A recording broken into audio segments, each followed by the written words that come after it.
All right. Hello, my name is Laura Brandenburg here with Bridging the Gap, and here today with Emma Lander, who is from Bournemouth in the UK. I hope I got that right. And she is a continuous service improvement automation analyst. That is like a super awesome and long job title in the financial services industry. And Emma, it's just so great to have you here. Thank you for joining us today. Thank you for having me. Yeah, so Emma, you were part of the spring 2021 session of the Blueprint. So that kicked off just earlier this year in January 2021. So can you just share a little bit more about where you were at in your career at that time and what you were looking for out of your investment in the program? Yeah, sure.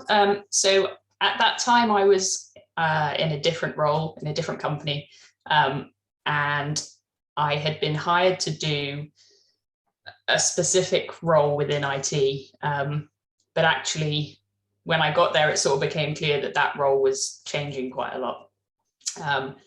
And for a while, I didn't really know what I was doing. And I spoke to a few people about it. And then one of my friends said, "It kind of sounds like you're doing business analysis." And I thought, oh, okay. I've heard of business analysis, but I didn't really know anything about it, what it entailed or anything like that. So I started to I just hopped online to do a bit of research around BAs and what they do. And I thought, oh yeah, there's definitely some. I was kind of doing a little bit of project management, a little bit of BA work. And I found I was really enjoying it. So I kind of started exploring a bit more online and came across, I want to say it, so it was a Bridging the Gap blog post, and I think it was 100 reasons to be a BA or 50 reasons. I'm pretty sure it was 100 reasons. I think we have one on 42 reasons to be a business analyst, so that might be the one you're thinking of. Possibly that, yeah, that one. I just remember reading through it and kind of ticking each thing off, like, yes, this sounds right. This sounds like exactly what I'm looking for. Until that point, I've kind of just been exploring different career paths and not really managing to settle into something. So from there, I decided to take the Bridging the Gap masterclass, just the smaller course, just to see if I kind of just wanted to test the water and see if is this actually right. And that was a much less of an investment to put down. So it just seemed like a good thing to do. So I sat through that, and actually I really enjoyed that and thought, I think that was kind of the point where I thought, yes, I think I'm settled on this. I want to explore the BA world a bit more. And then it was about the time I made the decision to invest in the proper qualification, was about the time I also changed jobs and went into this new CSI Analyst role, which is the one that I'm in now. That was a big time then. You were changing jobs, starting a big program. So what was going through your mind? Yeah, it was a little bit daunting to start with. I think it was the end of February that I changed roles, which I think is about when we kicked off, was January, probably early February, somewhere in there. We change it a little bit each year, but so yeah, it was kind of full on, but actually going through the course, I think it really helped me to kind of hit the ground running and maybe be a bit more effective in this role than I otherwise would have been, because I felt like I was almost having a head start because I had these workbooks that I was handing in, and I was able to, you're able to use the projects that you're doing at work. So it was sort of like someone was holding my hand through the projects a bit. It was nice. Yeah. So do you feel like getting the new job prompted you to join in the program, or that, like, how did that work for you? Or was it like, was it a detractor? Like, oh, we hear a lot of people like, maybe I should wait until I'm in the new job, or like I've had a few months in the job. So I'm kind of interested in how that decision played out for you. It was more of I made the decision that I knew in my head that I wanted to do the course. And then this job kind of came up, and it was this feels like it's come up at the right time. And so I thought, well, I could delay one or the other, but actually it almost felt like the universe was saying, this is the right path, because the course came up, that came up, and it just felt like the right thing to do them both at the same time. Yeah, and it sounds like the timing of the modules kind of lined up for you as well. Yeah, totally. Yeah. Are there any modules that stand out, like your business process or your use case, that you could share an example of what you did? So the business process one, the process flow one, which was the first one we did, that was great because I had some minor experience in process mapping. So it was sort of quite a comfortable introduction into it. And that was something I could bring into the new role straight away. And then I was learning BPMN2 on the side in the new role. And I was able to use that in the course as well. So that was really good. But actually, I think the workbook I learned the most in was probably the data modeling one, because that was so completely new to me and I just didn't know anything about that sort of area. And that was a real insight into the kind of stuff that I would be able to offer later down the line. Yeah. So how did you, what kind of example did you pick for the data modeling? Oh, that's a great question. I think I was doing a project, which is actually a project that I'm still working on at the moment, where we are looking to move so there's a process we've got in one department that's just very manual and they use Excel spreadsheets, and we're looking to bring all of that into a tool that we use. And so I'm having to do data dictionaries and stuff like that in order to kind of get the requirements in place. I think it was that project that I used, which we're still working on at the moment. But trying to do that project without having that knowledge, I think would have been much harder for me to elicit the requirements as effectively.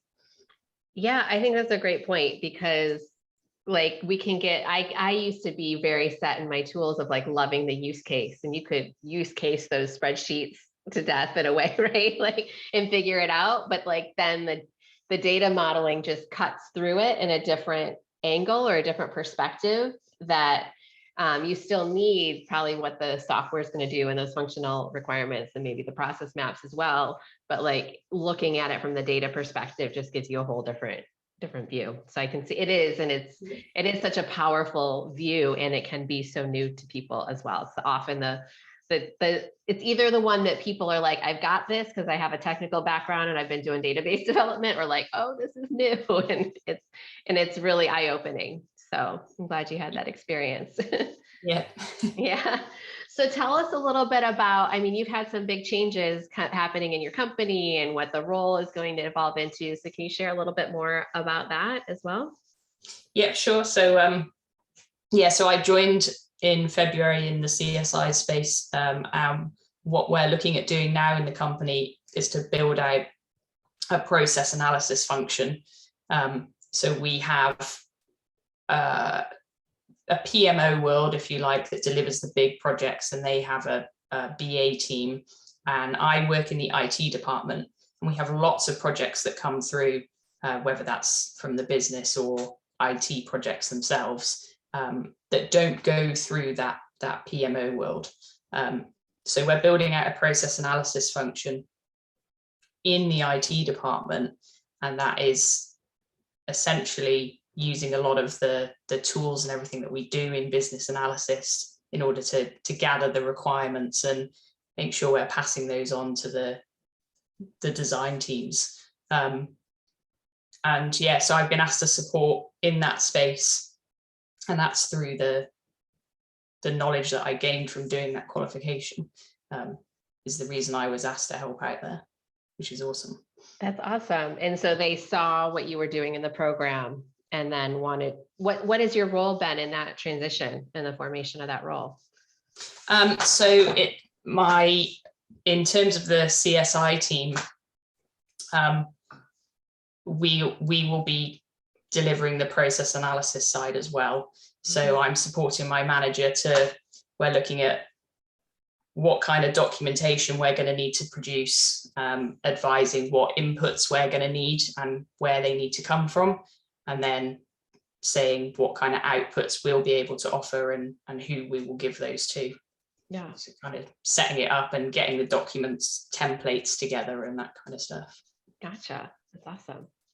And you mentioned it was because of your participation in the program. Do you have a sense, I mean, there's a few different parts to me of the program. There's like the learning material of learning how to do those things. There's the application in the real world, like you've talked about. So you're gaining that experience and you're showing that to your employer. And then of course, there's the certification, the ACBA certification at the end. Like it could be all three, but what was the piece that like your employer was drawn to, or pieces? I think it was just having the experience and the knowledge of the BA space and the tools and stuff that we were going to need to use. I mean, I guess being able to say that you've got a qualification in that area is always great. But then I guess it's not all just about the qualification itself. It's about the experience you get through doing it, and then the knowledge you can bring into that area. So I think it was kind of a mix of those. And it sounds like you've been continuing to apply what you learned and showing, like taking on more projects like this as well. Yeah, definitely. So I think at the moment I'm working across 6 or 7 different projects. So it's, they're smaller projects that you can work through at different times. Nice. So lots going on. Yeah, definitely. Yeah. For people who might be in this place that you were at the beginning of the year, like exploring multiple roles and wondering if this is a good fit, and but then here you are 11 months later and you're in the role and you're expanding the role. Like, what would you recommend to somebody looking to follow in a similar path as what you're on? I definitely recommend, so when I started doing my research, I did a lot of reading blog posts around the BA space and finding people on LinkedIn who were already in that world, and then following them and looking at the content that they shared, finding podcasts as well to just start hearing from people who are in that space, because there's actually a surprising amount of stuff about business analysis, and there's lots of BA champions out there that are sharing a lot of good stuff. So that would kind of be my first bit of advice. And then secondly, doing the BA Essentials Masterclass that I did before doing the main qualification, that was brilliant in terms of me just being able to dabble in it a little bit, just to get an idea of whether that was really the route I wanted to go down. Did I really want to invest in the bigger qualification, both in terms of time and money, because it's a long course, but it was so worth doing that first little one. In fact, I'm not sure I would have made the investment without being able to do that smaller course. Yeah, we see a lot of people go from one to the other. It makes a lot of sense. Yeah.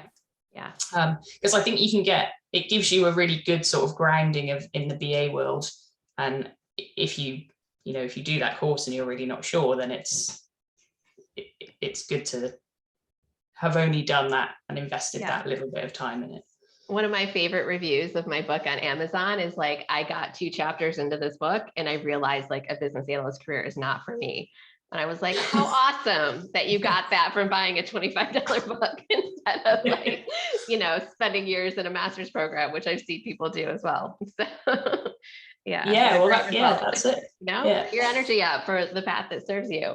And that actually, this is something you mentioned when you booked this interview with me, was like you were kind of, one of the results you've experienced is feeling really confident that this is the path versus that you need to go down multiple different paths, and even like that aspiration to move into the champion role and be the one who is creating processes and leadership for others. You want to talk a little bit more about what you see as your future within business analysis? Yeah, so actually, do you know what, when I started the course, and you speak about the aspiring BA and then going through to the champion BA and the superior one, I really just felt like I just would like to become an official BA. Like that's sort of what my goal is. I just want to get to that point. Now that I don't have a BA title, but I feel like I'm certainly doing a lot of BA work. Mm-hmm. So I feel like I'm in that official BA realm, and I'm definitely excited to take it further. Quite how far I want to go, I'm not sure, but my goal at the moment is I would love to just be like a senior BA. So, in the team, doing BA work and being comfortable and confident with the role, and then sharing that with others who are looking to get into the space, kind of offering that when someone's excited about it.